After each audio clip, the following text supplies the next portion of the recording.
One of the things I love about the month of November is it's the only time of the year that we have to show thankfulness. Gratitude is regulated to 1 month a year. So we're going to spend the next 3 weeks talking about thankfulness. And we're going to do so by going through the who, what, when, where, why, and how.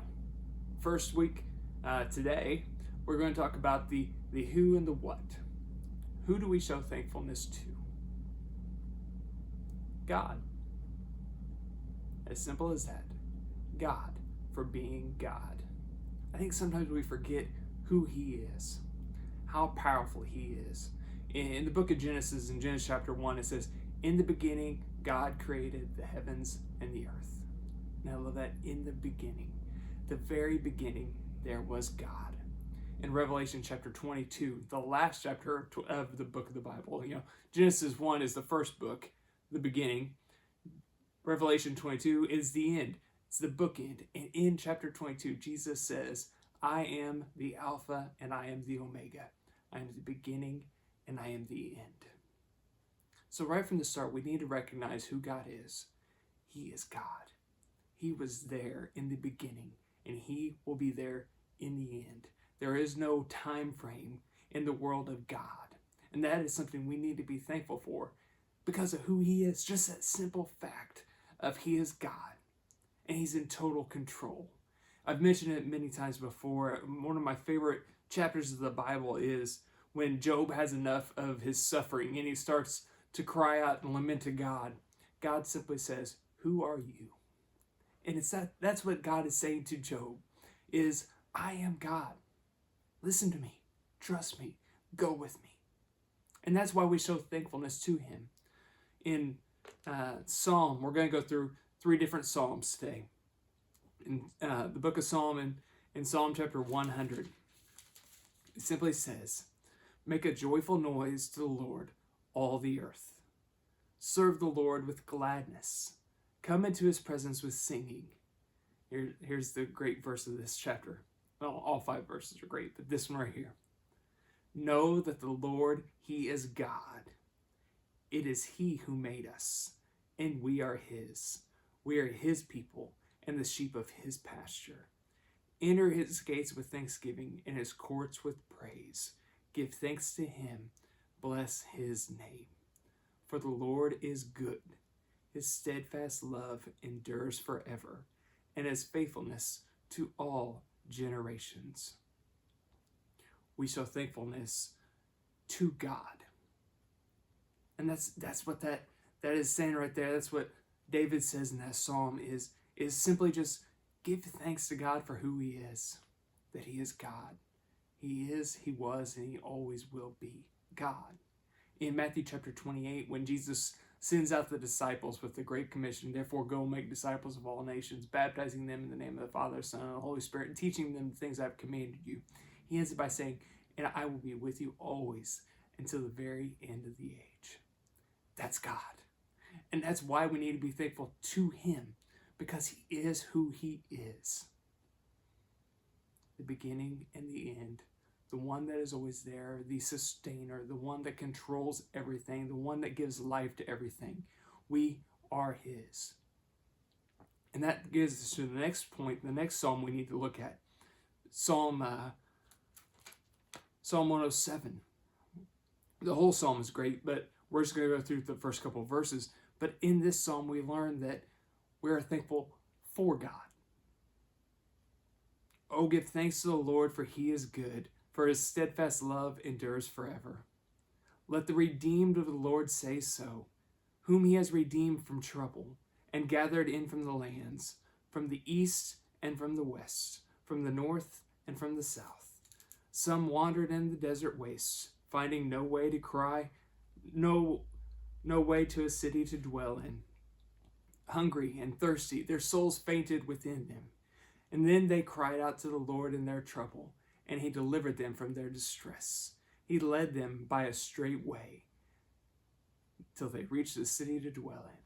Let them thank the Lord for His steadfast love, for His wondrous works to the children of man. For He satisfies the longing soul, and the hungry soul He fills with good things." And over in James chapter 1, the brother of James says this in verse 16, "Do not be deceived, my brothers. Every good gift and every perfect gift is from above, coming down from the Father of lights, with whom there is no variation or shadow due to change. Of his own will he brought us forth by the word of truth, that we should be a kind of firstfruits of his creatures." Be thankful for God. Yes, be thankful to God, but be thankful for him, that he is who he is. Be thankful for what he's done for you. Be thankful for the many, many great things, but most of all, be thankful for what he has done personally for you. That he loved you, and he cares for you, and he gives you all that he has given you. Every good gift. When you cried out and needed healing, he brought it. When he cried out, you cried out, and you needed something. You needed food, you needed drink, you needed life. He gave you food, he gave you drink, he gave you life. He gave you everything that he has. All that is his is yours. Be thankful for that. Every blessing, every good and perfect gift comes down from him to you. Be thankful for that. The last psalm I want to look at is Psalm 95. And in this psalm, simply we need to look at the fact that we need to be thankful with God. In this world, sometimes we feel alone. We feel distress. We feel sorrow. We feel agony. We feel like nobody cares. Nobody is with us. Nobody is watching for us. But we're not alone. We need to be thankful to God. We need to be thankful for God. We need to be thankful with God, because we are not alone. We are not stranded. We are not sojourners in a desert land. We are with him because we are his. Psalm 95 says, "Oh, come, let us sing to the Lord. Let us make a joyful noise to the rock of our salvation. Let us come into his presence with thanksgiving. Let us make a joyful noise to him with song of praise. For the Lord is great God, and a great King above all gods. In his hands are the depths of the earth. The heights of the mountains are also his. The sea is his, for he made it, and his hands formed the dry land. Oh, come, let us worship and bow down. Let us kneel before the Lord our Maker, for he is our God, and we are the people of his pasture, the sheep of his hand. Today, if you hear his voice, do not harden your hearts as the Meribah, as on the day of the Massah of the wilderness, when their fathers put me to rest. It put me to proof before they had seen my work. For 40 years I loathed that generation, and they said, they are a people who go astray in their heart, and they have not known my ways. Therefore I swore in my wrath that they shall never enter my rest." But we can enter into God's rest because he is with us. And I love what David says there, and he said it again in Psalm 100, and he says it thousands of times throughout the book of Psalms, that we are the sheep of his pasture, that he is with us, that he's caring for us, that he's guiding us. In the book of Daniel, in Daniel chapter 3, when the young men had been brought out of Israel and they were in captivity in Babylonia, Shadrach, Meshach, and Abednego thrown in the fiery furnace because they would not bow down. They would not worship another God. They would not honor another God besides their God. They're about to be thrown in the fiery furnace. In verse 16, they say this: "Shadrach, Meshach, and Abednego answered, and he said, O King Nebuchadnezzar, we have no need to answer you in this matter. If this be so, our God whom we serve is able to deliver us from the burning in the fiery furnace, and he will deliver us out of your hand, O King. But if not, be it known to you, O King, that we will not serve your gods or worship the golden image."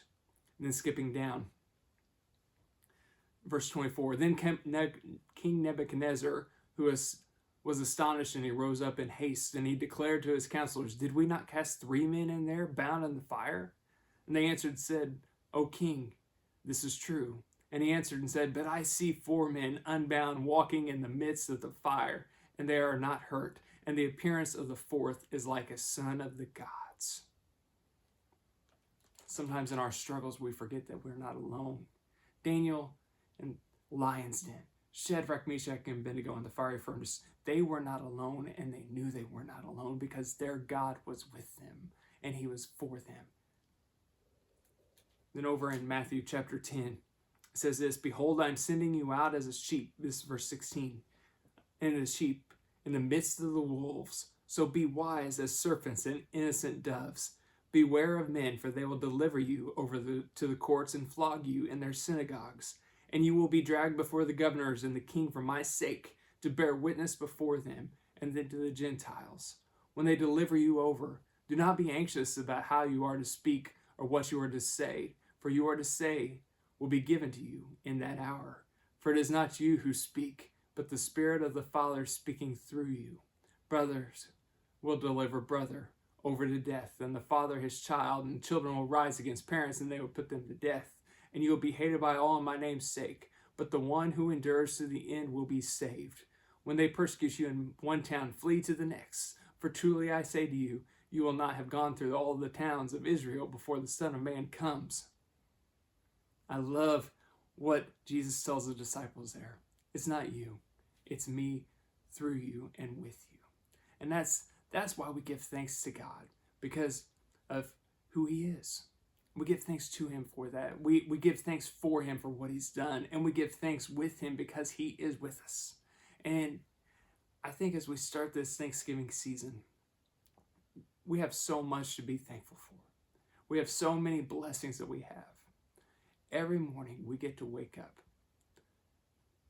a child of God. A child of God, the creator of the universe. We are his sheep of his pasture. He protects us. He guides us. He walks alongside us. So no matter what you're going through in life, no matter what struggle you have, remember what he told the disciples just before he left them. I am with you. Think about that. Think about how massive that is, that the creator of the universe is with us day in and day out. I can't think of a better reason to be thankful than knowing who he is and what he is. He is our God, and he is our Savior, and he is our friend who will never leave us, who will never forsake us, that is with us, holding our hand. Remember that, who he is. Be thankful to him, be thankful for him, and be thankful with him, because without him, you have nothing to be thankful for. Have a great week.